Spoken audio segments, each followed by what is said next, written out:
जाएंगे आप, सही है। 2 नंबर की कॉपी, 3 नंबर का ये हो गया वाइवा वॉस। 15 नंबर की आपको, अच्छा 2 सेक्शन आएंगे, पहले सुन लो। 2 सेक्शन आएंगे आपको, इस तरह से टेबल लगा होगा और बच्चे इस तरह से साइड पे बिठाए जाएंगे और आपको पेपर वो अलॉट कर देंगे। पेपर डिस्ट्रीब्यूट करने के बाद वो क्या करेंगे, आपको या तो लैब अटेंडेंट या फिर एग्जामिनर वो क्या करेगा, सेक्शन 1 सेक्शन 2 2 सेक्शन बने होंगे। 2 सेक्शन में से सेक्शन 1 सेक्शन 2, सेक्शन 1 में आपको 9th क्लास के 2 एक्सपेरिमेंट्स आएंगे। कितने आएंगे?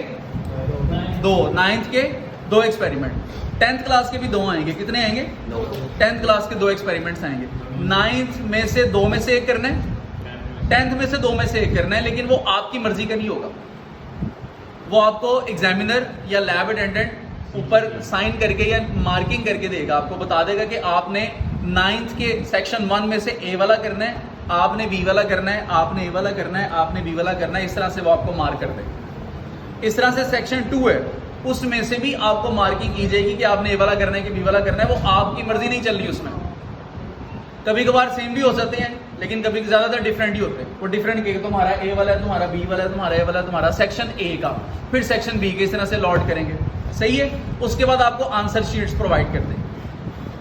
उन आंसर शीट्स के ऊपर आपने रोल नंबर वगैरह सारा लिख के, उसके बाद आपने स्टेटमेंट लिखनी है। पहले लिखना है सेक्शन नंबर 1, उसके एक्सपेरिमेंट कौन सा है, उसके एक्सपेरिमेंट लिख लो। 1 है आपको मिला तो 1 लिख लो, 2 मिला तो 2 लिख लो। उसके बाद एज इट इज लिखेंगे स्टेटमेंट, हम करके रहे हैं find the length of a solid cylinder by using vernier caliper, ये स्टेटमेंट आ गई। उसके बाद नीचे लिखेंगे मटेरियल रिक्वायर्ड। मटेरियल रिक्वायर्ड के बाद आ जाएगा प्रोसीजर, और प्रोसीजर के बाद आप टेबल ड्रॉ करेंगे। टेबल क्या ड्रॉ करेंगे, ये जैसे यहाँ पर कोई ना कोई टेबल बना होगा, ये देख लो टेबल, ये आपको इस तरह से लाइन इसकी ड्रॉ करनी है और ऊपर ये लिख लेना है। यहाँ तक आपका रिटर्न वर्क कंप्लीट हो गया।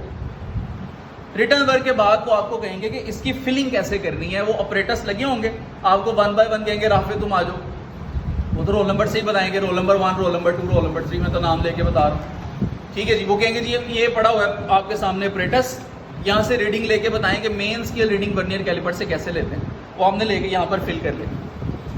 अब एक कॉमन सेंस है, अगर तो सॉलिड सिलेंडर एक ही है तो सबकी रीडिंग सेम ही आएगी, तो पहली दूसरी तीसरी रीडिंग सेम होगी, ठीक है। ये अगर आपको टेबल याद हो जाएगा, उसके अंदर क्या लिखना है वो आराम से आप फाइंड कर लेंगे। तो भी हम करेंगे इसका एक्सपेरिमेंट, परफॉर्मेंस करते हैं। परफॉर्मेंस के अलग से मार्क्स होंगे, ये टेबल ड्रॉ करने के अलग से मार्क्स होंगे, और प्रोसीजर, मटेरियल रिक्वायर्ड और ये सारी चीज़ें लिखने के अलग से नंबर है। ये 13 मार्क्स बनेंगे।